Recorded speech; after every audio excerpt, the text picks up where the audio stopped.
Today we're going to look at applying the Cuban rumba to the drum set. Now when I say the Cuban rumba, that's a very big body of music and a lot of different styles. It's an all-encompassing term. We're just going to take one little part of it, and that's a mid-tempo rhythm that they call the wah-wah-ko, and we're going to put it onto the kit. Now, it doesn't matter whether you ever play a Cuban rumba or actually play this rhythm in its traditional setting. It's still a fantastic rhythm. It'll give you a challenge in terms of your coordination, and it's a very melodic rhythm for the drum set, and it works very well and can be adapted to other styles. So, without further ado, let's have a look. Now, in Cuban music, as you probably know, the clave is played throughout, and in this case, we're playing what they call the Rumba Clave. Pretty obvious that. And that sounds like this. 1, 2, not like that, 3, like this. So we're going 1, 2, 3, 4, and 1, 2, 3, 4. Now I'm playing on the side of the floor tom. Doesn't have to be played there, but I quite like the woody sound to get there, so it imitates the clave sound.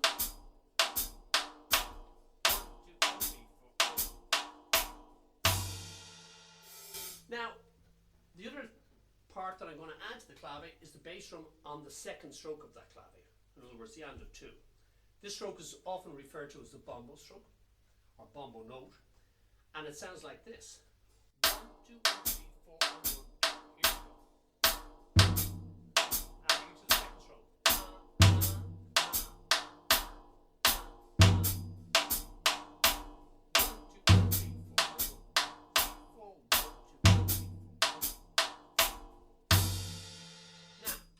Things, clave, bass drum, hi-hat, are consistent through all the patterns that you're going to look at now. Moving around really is the left hand against these. So let's look at the basic one. There's a rhythm in the wah-wah-ko called tres golpes, and it sounds like this.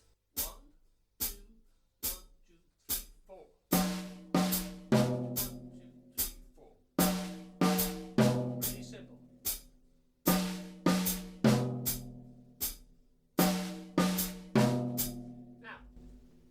Rhythm sounds like the 3 side of a clave, but actually it falls on the 2 side. It falls against the 2 sides. So you're playing the 2 side of the clave here, and you're playing that rhythm up there. So they fit in very nicely. They fall against each other, but actually lock in very nicely. Now, this rhythm, bump, bump, bum, has a pickup beat on the low note on beat 4 before that. So we play that on the floor tom-tom. So now it's going to sound like this. 1, 2, 3.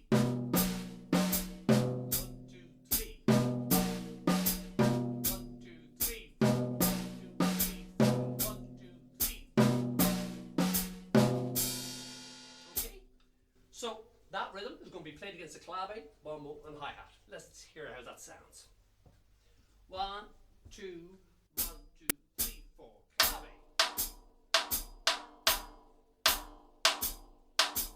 Bombo.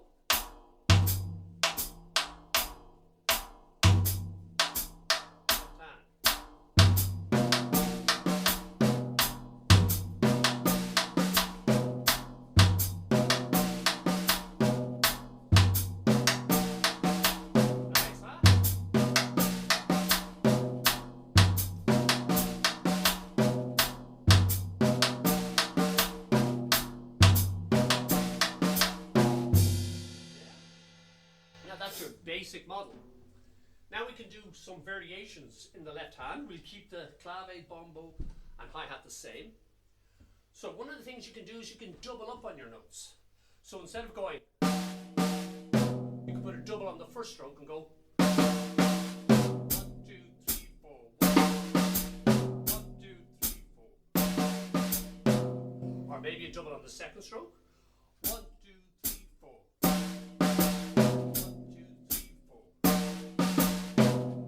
Or a double on the final stroke. 1, 2, 3, 4.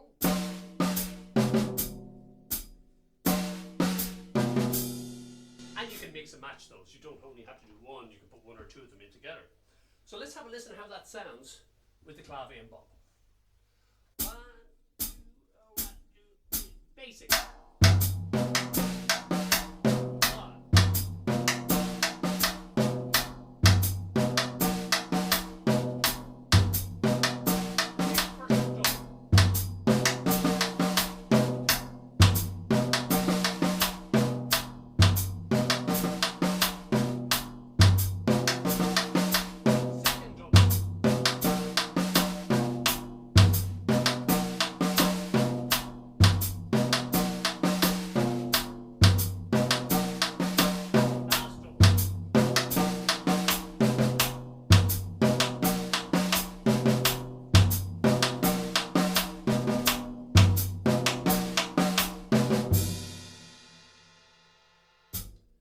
So as I said, you can mix and match those up. You know, you put a double on the first and the last, or one in the middle, whatever, just to make it sound a little more open. Now that still leaves us with the first bar to do something with. Left hand can play what they call Quinto Figures. A quinto is a high pitched drum that solos in the quinto, and it plays quite common figures. And the left hand on the first bar can actually duplicate some of those rhythms. First one we're going to do is just put a hit on the end of one. So I keep the basic pattern in the congas and 3/8 gold bass, and add an extra hit on the end of one. So you get basic,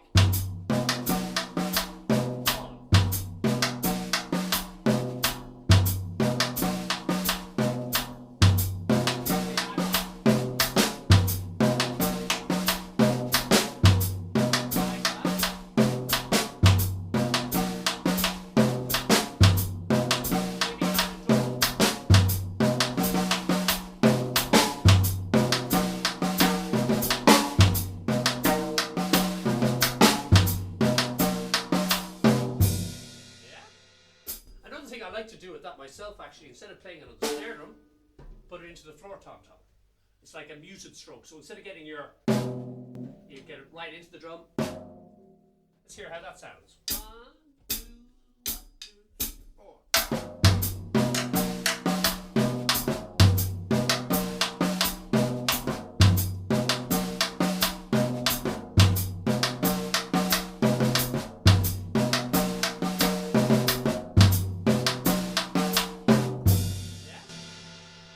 Nice feel. It's got a very secular feeling, this rhythm. You know, it's hard to know where the beginning is and where the middle and the end is. Okay, let's add a second stroke to that snare drum. So instead of just playing the end of one, we're going to play the end of 1 and 2. And we get this. Here we go.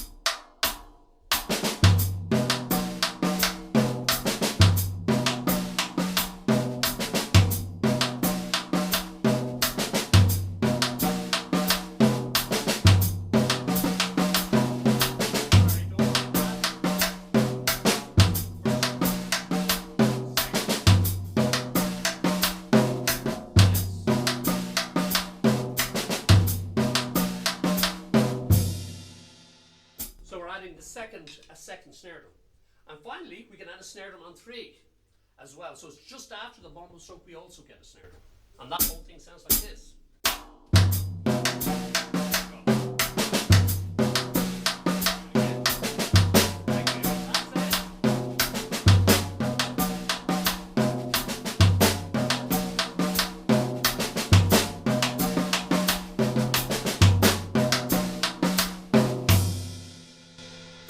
See, you're exercising the left hand, getting a nice bit of independence work against the clave. One of the things I also like to do, which is not really in the tradition, or maybe it is, somebody can tell me, instead of playing the 4 at the end on the floor tom tom, I put a beat on the and of 3 and the and of 4, which displaces it. And I like the feel of this one.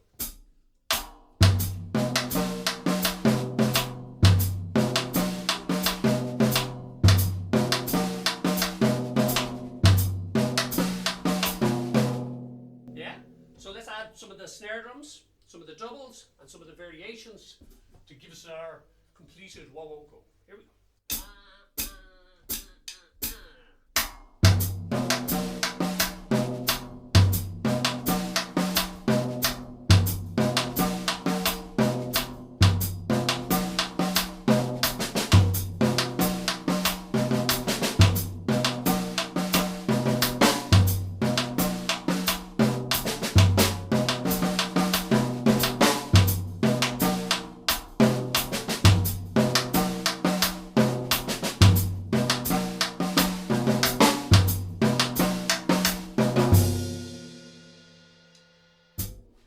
There you have it. So I've written out those rhythms. They're in the link below. Just look for the PDF and you should find them there. And take the rhythms, do what you want with them, enjoy. Next time.